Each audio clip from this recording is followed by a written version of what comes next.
ವಿಧಾನ ಪರಿಷತ್ ಚುನಾವಣೆ ನಡೀತಾ ಇದೆ. ಮತ್ತೊಂದು ಕಡೆ ಅಡ್ಡ ಮತದಾನದ ವದಂತಿ ಕೂಡ ಬಹಳಷ್ಟು ಜೋರಾಗಿ ಹಬ್ತಾ ಇದೆ. ಇಲ್ಲಿ ಕೆಲವೊಂದಿಷ್ಟು ಶಾಸಕರುಗಳು ಅಡ್ಡ ಮತದಾನ ಮಾಡ್ತಾರೆ ಅನ್ನುವಂತಹ ವಿಚಾರ.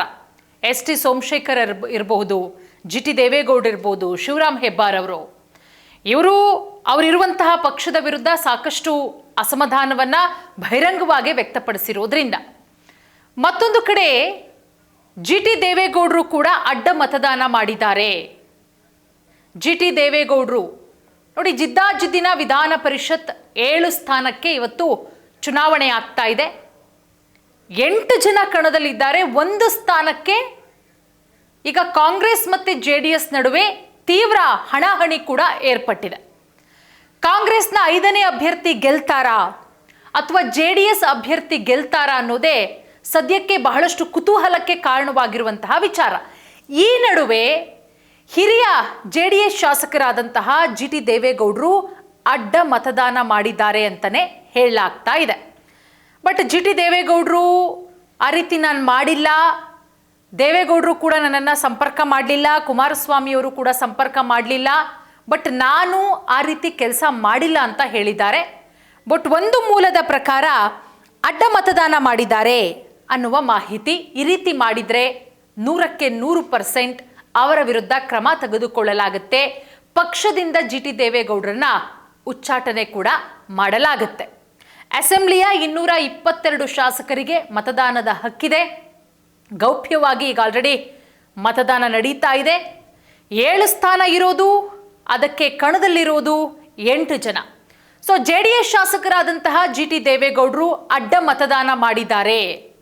ಒಂದು ವೇಳೆ ನಾನು ಅವಾಗಲೇ ಹೇಳಿದಾಗೆ ಜಿ ಟಿ ದೇವೇಗೌಡರೇನಾದರೂ ಅಡ್ಡ ಮತದಾನ ಮಾಡಿದರೆ ಖಂಡಿತವಾಗ್ಲೂ ಕೂಡ ಪಕ್ಷದಿಂದ ಅವರನ್ನ ಉಚ್ಚಾಟನೆ ಮಾಡುವ ಎಲ್ಲ ಸಾಧ್ಯತೆಗಳು ಕೂಡ ಇದೆ.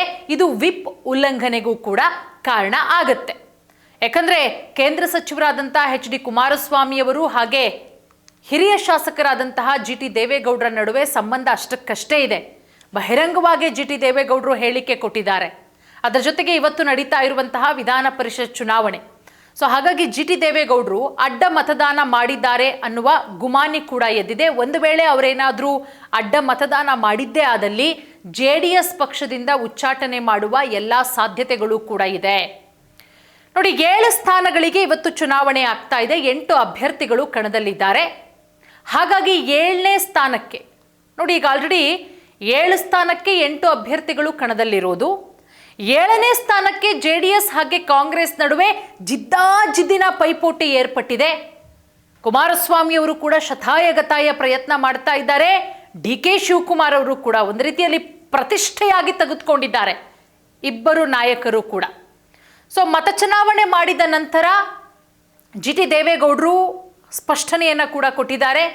ಹೇಳಿದ್ದಾರೆ, ನನ್ನ ಆತ್ಮಸಾಕ್ಷಿಗೆ ಅನುಗುಣವಾಗಿ ನಾನು ಮತ ಚಲಾವಣೆ ಮಾಡಿದ್ದೇನೆ.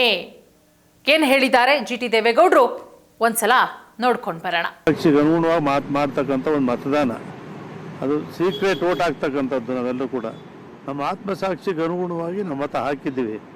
ಗೋವಿಂದರಾಜು ಗೆಲ್ತಾರೆ. ಅವ್ರಿಗೆ ಗೊತ್ತಿದೆ, ನಮ್ಮ ಕೇಂದ್ರ ಸಚಿವರು ಕುಮಾರಸ್ವಾಮಿಯವರು ಅವ್ರಿಗೆ ಹೆಂಗೆ ಎಲೆಕ್ಷನಲ್ಲಿ ಗೆಲ್ಲಬೇಕು ಅಂತಕ್ಕಂಥದ್ದು ಗೊತ್ತಿದೆ. ಆದ್ದರಿಂದ ಗೋವಿಂದರಾಜು ಅವರು ಗೆಲ್ತಾರೆ. ನೋಡಿ, ತನ್ನ ಆತ್ಮಸಾಕ್ಷಿಗೆ ಅನುಗುಣವಾಗಿ, ಯಾಕಂದ್ರೆ ಬಹಿರಂಗವಾಗಿ ಒಂದಷ್ಟು ಅಸಮಾಧಾನವನ್ನ ವ್ಯಕ್ತಪಡಿಸಿದ್ರು ಪಕ್ಷದ ವಿರುದ್ಧ. ಎಲ್ಲವೂ ಕೂಡ ಸರಿಯಿಲ್ಲ ಅನ್ನೋದು ಕೂಡ ಗೊತ್ತು. ಯಾಕಂದ್ರೆ JDS ವರಿಷ್ಠರಾದಂತಹ ಎಚ್ ಡಿ ದೇವೇಗೌಡರಿಗೆ ಕರೆ ಮಾಡ್ತಾರೆ, ನನ್ನನ್ನು ಯಾರೂ ಕೂಡ ಸಂಪರ್ಕಿಸಿಲ್ಲ, ಆದರೂ ಕೂಡ ನಾನು JDS ಅಭ್ಯರ್ಥಿಗೆ ಮತ ಚಲಾಯಿಸಿದ್ದೀನಿ ಅಂತ ಹೇಳಿದ್ದಾರಂತೆ. ಸೊ ಹಾಗಾಗಿ ಜಿ ಟಿ ದೇವೇಗೌಡರು JDS ಅಭ್ಯರ್ಥಿಗೆ ಮತ ಚಲಾಯಿಸಿದರೆ ಖಂಡಿತವಾಗ್ಲೂ ಕೂಡ ಒಳ್ಳೆಯದು.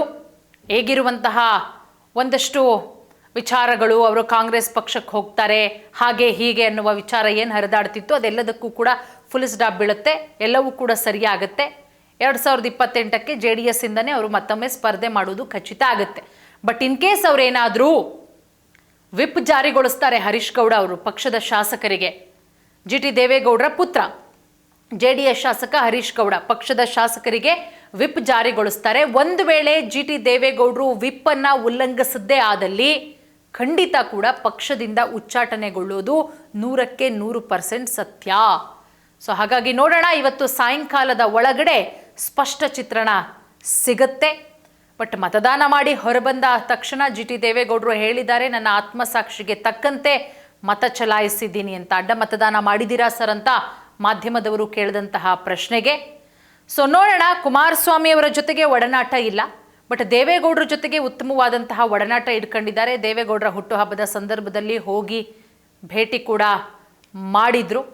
ಸೊ ಹಾಗಾಗಿ ಏನಾಗುತ್ತೆ ಇವತ್ತು ಸಂಜೆಯ ಒಳಗಡೆ ಒಂದು ಸ್ಪಷ್ಟ ಚಿತ್ರಣ ಸಿಗುತ್ತೆ. ಧನ್ಯವಾದ.